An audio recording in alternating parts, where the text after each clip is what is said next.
Ըստ մենք արգելի մեղադրել Վարգաց Սրբազան ձեզ, եթե ցանկանում եք արտահայտել։ Փորձեմ շատ հակիրճ լինել, ինչքան հնարավոր է։ Բնականաբար ես պատվարժան դատարան ոչ հայցելու եմ ձեզանից կալանքը փոխել, ոչ էլ որևէ բան։ Ես ուրիշ բան եմ ասել։ Շատ հարցեր իմիջայլուց։ Բայց այս պահին թույլ տվեք նախ անդրադառնամ մի փաստի, որը անցյալ շաբաթ այս նույն դատարանում հնչեցրել եմ, հետո էլ հրապարակային խոսքով պնդել։ Եվ հիմա վերահաստատում եմ։ Մեկ շաբաթ առաջ ես ամենայն պատասխանատվությամբ հայտարարեցի, որ քննչական կոմիտեի ղեկավարը մեղմ ասած անպատասխանատու հայտարարություն է արել եւ խիստ ասած զրպարտություն եւ ակնհայտ փաստերի, խնդրում եմ տերմինը ասել, փաստերի կեղծումը տեղի ունեցել։ Եվ ես դա պնդում եմ, հենց հիմա նորից պնդում եմ, առնվազն երկու դեպքով, մեկը կապված այդ չարաբաստիկ գյուլելու 2 հոգու և 15 հոգու բանտ տնելու պատմության հետ, ակնհայտորեն իրենք խուսափում են այդ թեմային անդրադառնալ, երկրորդը, որ իբր իմ ձեռքով գրված կա ահաբեկչության պլանավորում արտահայտությունը, դարձյալ կրկնում եմ, իմ ձեռքով գրված։ Ուրեմն երկու դեպքով նվազագույնը ասացի, մնացած ինչ որ կա, դեռ դրանք ծաղիկներն են, մնացած հետո կպարզվի ամեն բան։ Եվ ես վերստին պնդում եմ և իմիջայլոց ուզում եմ ասել, որ իմ պաշտպանների հետ խորհրդակցելով մենք որոշել ենք, որ ակնհայտ կեղծիքի փաստական զեղծարարության կամ կեղծիքի առումով հաղորդում ենք ներկայացնելու, որպեսզի քննությունը սկսի քննչական կոմիտեի ղեկավարի կամ նրան մոլորեցնողների նկատմամբ, ինչպես նաև գլխավոր դատախազի կամ նրան մոլորեցնողների նկատմամբ։ Սա ակնհայտ մենք անելու ենք։ Երկրորդ, հարցադրումս։ Ես ապշած եմ ուղղակի, որ մարդը կարող է վեր կենալ հանրային մեղադրով, խոսել բաների մասին, հանցագործներ, հանցակազմ, հանցախումբ, լիքը բաներ ասել, համարելով, որ դրանք տերմինաբանություն են, ես համարում եմ որպես վարկաբեկում, և շատ հանգիստ խղճով չպատասխանել հարցի, որ արդյոք այս բոլոր այսպես կոչված գաղտնալսումները փորձաքննություն անցել են, թե ոչ։ Արդյոք դրանց մեջ ծավալով կան հսկայական ծավալով միջավայրեր, որտեղ ասում է չի լսվում, ինչը չի լսվում օրինակ, հիմա ես չեմ մտնելու ապացույցների փուլ, բայց դա մեծագույն հարցադրում է, և ինչ խղճով եք դուք արտահայտություններ անում, որոնց չեք կարողանալու հետո տեր կանել։ Սա ինձնից դուրս, ես նորից եմ ասում, բացարձակ ես ակնկալիք էլ չունեմ, չեմ էլ ուզում ունենալ ոչ էլ որևէ ձևով ակնկալել կամ խնդրել, որ իմ կալանքը փոխվի, տնային դառնա, դրսային դառնա, բացարձակ։ Ես պայքարի մեջ եմ Հայաստանի Հանրապետության և կորսված Արցախի համար։ Եվ մնալու եմ այդ պայքարի մեջ, կլինի բանտում, թե գերեզմանում կապ չունի։ Դուք ինչ որոշում ուզում եք կայացրել, մեղադրող ինչքան ուզում է թող խոսի,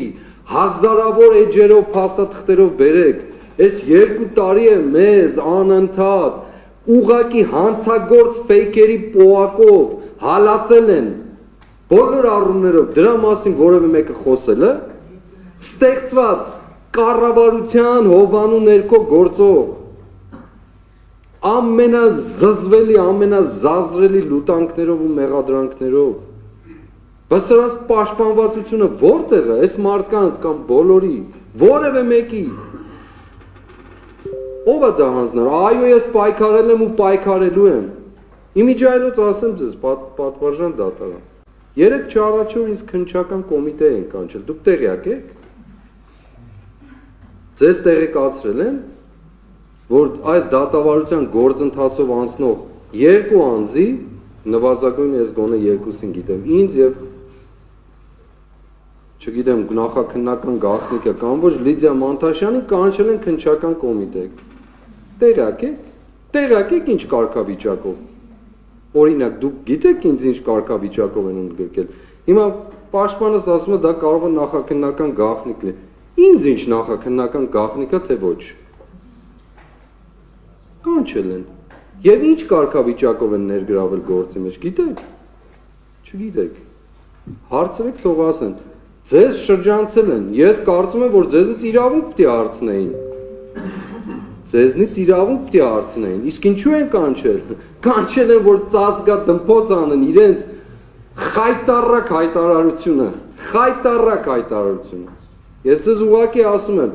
այդ տեքստը, որի վրա քննչական կոմիտեի ղեկավարը ասում է, որ իմ ձեռքով է գրված, ես հիմա էլ եմ ասում, ոչ իմ ձեռքով է գրված, ոչ էլ գիտեմ որտեղից է եկել այդ թուղթը,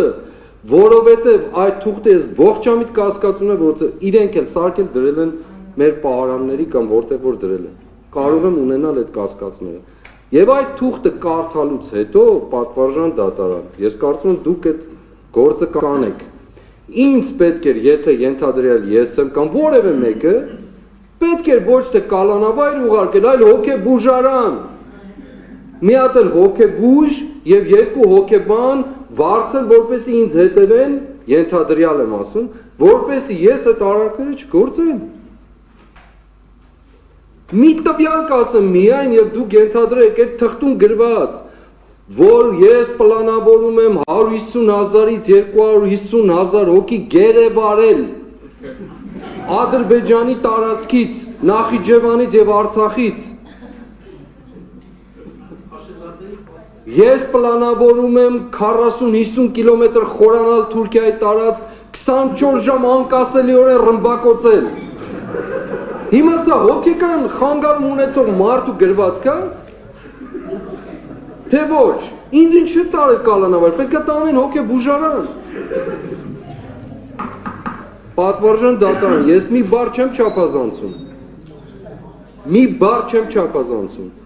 Եվ դեռ քննչական կոմիտեի ղեկավար ասում է իր ձեռքով գրված ահաբեկության պլանավորում, դե մեր փաստի։ Առանց ձեռագրագիտական փորձաքննության, առանց այս գաղտնալսումների փորձաքննության, դուք ո՞նց եք, ինչպես եք մարդկանց դատապարտում։ Անցել են այդ փորձաքննությունները, բայց եթե չեն անցել են, ուր են արձանագրված, բայց եթե չեն անցել, դուք ինչպես եք մարդուն վերագրում արարք, որը գոյություն չունի։ Սա է ամբողջ խնդիրը, պատվարժանը, ես դեռ եմ ժամանակը խնայելով այն մեծ մասը չեմ խոսում, դեռ չեմ խոսում, ինչպես կարող է երկրի ղեկավարը հանցագործության հավասար հայտարարություն կատարել իր շրջապատում, որի գաղտնալսված եւ չգիտեմ ինչ կերպով ձայնագրությունը հրապարակվի, որ վերաբերում է պետական անվտանգության, բանակցություններ, միջազգային հարաբերություններ, որտեղ ասվել է, որ ես ինչ գժիտեղ գտնեմ եւ այլն կանցնեմ, երբ իրեն հարց են տալիս, որ սա ինչ թեմա է, ասում են մենք մեր շրջապատում խոսել, մենք էլ մեր շրջապատում ենք խոսել, հիմա ո՞րն է դրա տարբերությունը։ Այն հարց են հսկա մեր կյանքի վրա գերակշիռ նշանակություն ունեցող խնդիրը բերված եւ այդպես անցնել առանց քննության, առանց որևէ բանի, եւ այստեղ մարդիկ կեղծված փաստաթղթով, ես նորից եմ պնդում, 2 հոգու գյուլելու, 15 հոգու բան դնելու պատմությունը ինչին է վերաբերում, ով է օբյեկտը։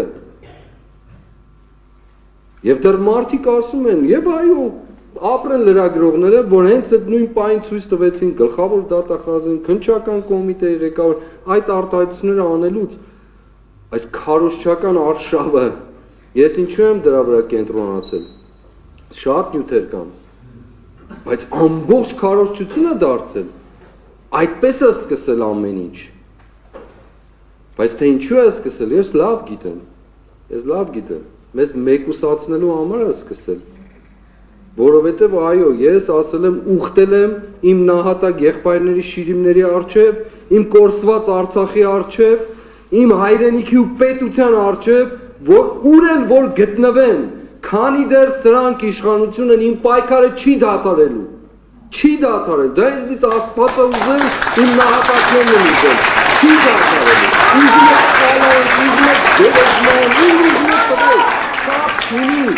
ես սրանով եմ ապրում, և սրանով էլ ապրելու եմ ու բայ նրանց, որ բարին չար են ներկայացնել, չարը բարի, լույսը խավար, խավարը լույս, և գողանալու են արդարի իրավունքը, ես չեմ ասում, այս գիրքն է ասում,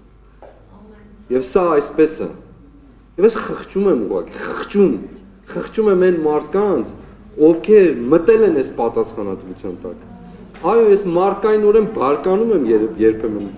նեղվում եմ երբեմն, հանրային մեղադրող ինստիտուտից կամ այս մարդկանցից։ Բայց միևնույն ժամանակ անկեղծորեն ասած աղոթք եմ անում, որ ինչ-որ ճանապարհ գտնեն կյանքում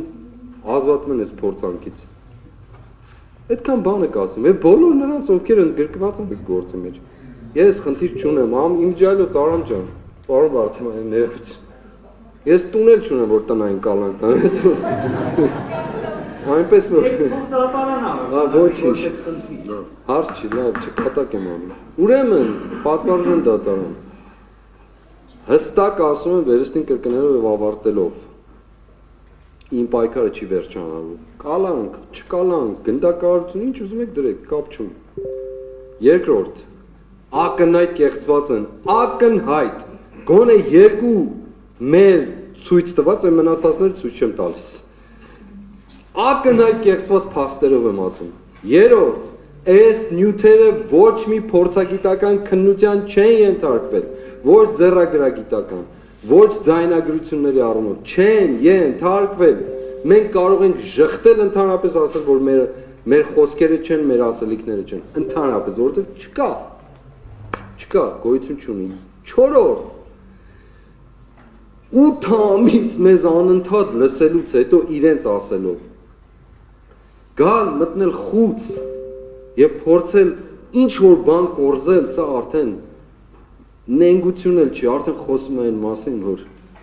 ասենք մի բան չկա, մի բան գտնենք, մտցնենք արանքը։ Միքայել Սրբազանի հետ եմ ասում։ Եվ այո,